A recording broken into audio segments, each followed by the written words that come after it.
your chamber pressure is off.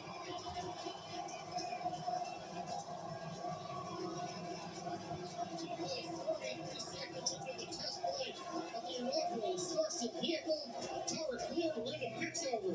Propulsion reports first stage engines nominal. What a sight when the grand aeronautics starters.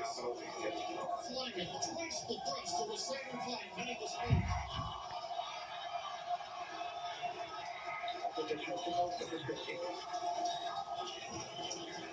The throttle down and throttle back up. Going through the period of maximum aerodynamic pressure.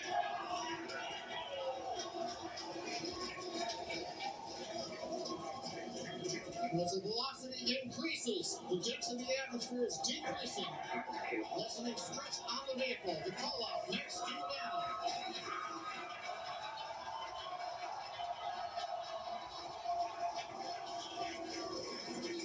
Continuing to watch the first stage as we head down range.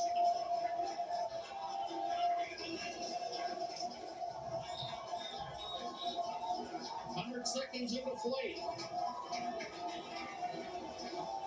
Our next major activity is going to be set down of the first stage. Just incredible to watch with Starship. Just chills. I remember when the old man watched John Glenn get off when I was in elementary school, and it was like, oh my God, we're a great country. You know, we're beating the Russians. They had Sputnik. We've got this. Wow. Morgan, that's exactly what Musk talks about, is trying to think about the future once again with aspiration and not fear. This certainly points to that kind of moment. Listen, you can say what you want about Elon Musk. You can say what you want about Tesla, about Twitter.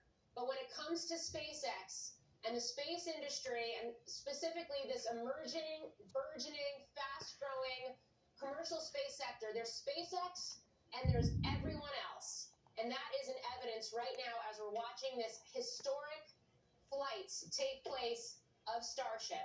This is incredible. This is history in the making, as the most powerful rocket ever built is now flying and making its way to orbit for the first time. At about 3 minutes, guys, you're going to see this booster. If things go according to plan, it's going to separate from the Starship transportation spacecraft. It's going to fall back to Earth for a controlled landing in the Gulf of Mexico, and you're going to see that Starship structure that was on the top of that booster when you saw it on the launch pad.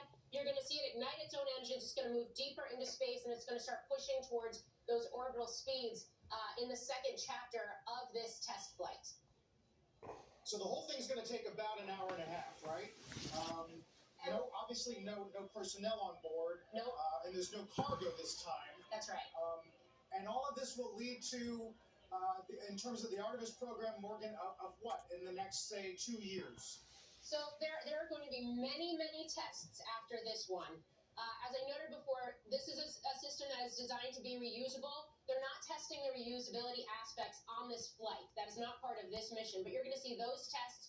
You're going to eventually see tests that do involve crew. You're going to see tests around the moon, and it all goes according to plan, and there's other things